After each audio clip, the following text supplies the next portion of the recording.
আমি তোমাদের ভাইয়ের মতো, ছোট হয়ে আর বড় হয়ে। আর আমাকে এইসব আল্লামা শায়েখ এইসব বড় দরকার নাই। আমি একটু তালেবে ইলম। এখানে বড় বড় অনেক আলেম ওলামায়ে কেরাম আছেন, আমি খুব বিব্রত বোধ করছি কথা বলতে। আমি জানি যে হকপন্থী ওলামায়ে কেরাম যারা, তারা আমাদের মতো অনলাইনেও আসেন না।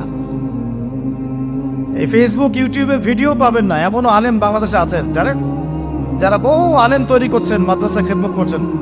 তো তাদের সামনে আমাদেরকে যখন এইভাবে টাইটেল দেন, লজ্জা লাগে, বিব্রত বোধ করি। শেখার কোনো শেষ নাই। আমি একসময় মনে করতাম যে আমি যখন ইন্টারমিডিয়েটের পর থেকে চর্চা করা শুরু করছি, অনার্স মাস্টার্স পর্যন্ত, মনে করছি যে হ্যাঁ, মনে হয় ইসলাম সম্পর্কে ভালোই জানছি। তারপর যখন কওমি আলেমদের কাছে পড়তে শুরু করলাম, বলি এগুলো ভিতরের কথা, খোলামেলা বলি, গল্প করছি আপনাদের সাথে, রাগ করছেন নাকি? তখন বুঝলাম যে বিগত 5-7 বছর তো আমি কিছু পড়াশোনা করছি বলে মনে হচ্ছে না। যেমন একটা হাদিস শো করে বললাম যে ওস্তাদ, এই যে আল্লাহ রাসূল সাল্লাল্লাহু আলাইহি ওয়াসাল্লাম বলেছেন যে একজন মুমিন ব্যক্তি আর একজন মুমিন ব্যক্তির আয়না স্বরূপ। কি স্বরূপ? আয়না স্বরূপ। তো আমি যদি অনলাইনে কোনো ভাইয়ের ভুল ধরিয়ে দেই সমালোচনার মাধ্যমে, তাহলে কি আমি হাদিসের উপর আমল করলাম না? তখন ওস্তাদ মিটিমিটি হাসছেন, বলছেন যে তোমার তো টুকটাক অ্যারাবিক গ্রামারের বেস ভালোই, তোমার কি মনে হয়? আমি বললাম যে আমার কাছে তো এটাই মনে হচ্ছে যে আমি যদি সমালোচনা করি, আমি তো এই আমর বিল মারুফ নাহি আনিল মুনকারের কাজই করলাম। তো তিনি বলছেন আসলে এই হাদিসের ব্যাখ্যা এমন নয়। কেমন ব্যাখ্যা? তুমি কি খেয়াল করো নাই? আমাকে বলছে তুমি কি খেয়াল করো নাই, তুমি যখন আয়নার সামনে গিয়ে দাঁড়াও, তখন আয়না কিন্তু তোমার সাথে কথা বলে না। আয়না নীরব থাকে, স্থির থাকে, কিন্তু তোমার দোষ ত্রুটি কোথায় আয়না কিন্তু দেখিয়ে দেয়।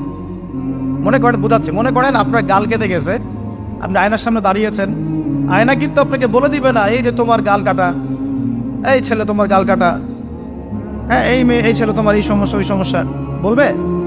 চুপচাপ থাকবে। আয়না দেখিয়ে দিবে আপনার ভুলটা কোথায়। তো তিনি আমাকে হাদিসের ব্যাখ্যা শেখাচ্ছেন, বলছেন যে একজন মুমিন ভাই যদি কোনো ভুলের উপর থাকে, তুমি সঠিকটা আমল করে ওর সামনে দাঁড়িয়ে দেখিয়ে দিবে যেটা সঠিক।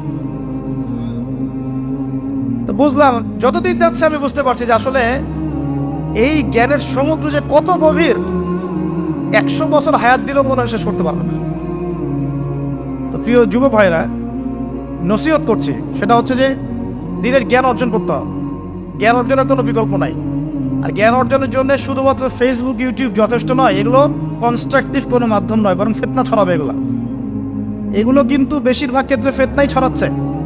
আপনার কাছে মনে হচ্ছে হয়তো যে অনেক কিছু লাইভ হচ্ছে, আমরা পাচ্ছি, হ্যাঁ অনলাইনের মাধ্যমে জানছি, হ্যাঁ ঠিক আছে, স্বীকার করি, ভালো আছে, কিন্তু মন্দটা অনেক বেশি।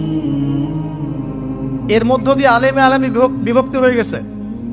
এর মধ্য দিয়ে একে অপরের সাথে আমাদের সম্পর্ক নষ্ট হয়ে যাচ্ছে। গীবত, তহমত, সমালোচনা, কাদা ছোড়াছড়ি এই সংস্কৃতি বাড়ছে, ঐক্য বিনষ্ট হচ্ছে, অনেক সমস্যা হচ্ছে। আর এগুলো কনস্ট্রাকটিভ সিলেবাস নয়। সিলেবাস আপনাকে ওলামায়ে কেরামের কাছে এসে জানতে হবে। আমি বলছি 1 নাম্বার কোরআন থাকবে। আপনাদের জেনারেলদের জন্য বলছি, কারণ আপনাদের জন্য এটা এত সহজ হবে না। মাদ্রাসা যারা পড়া শুরু করেছেন ছোটবেলা থেকে, তাদের জন্য সহজ, আপনাদের জন্য এত সহজ নয়। সিলেবাসগুলো জেনে রাখেন। কোরআন পড়তে হবে আগে, পবিত্র কোরআনের বিশুদ্ধ তেলাওয়াত শিখতেই হবে, এবং প্রত্যেক দিন চেষ্টা করবেন 1 পৃষ্ঠা 2 পৃষ্ঠা, আধা পারা 1 পারা করে তেলাওয়াত করার জন্য।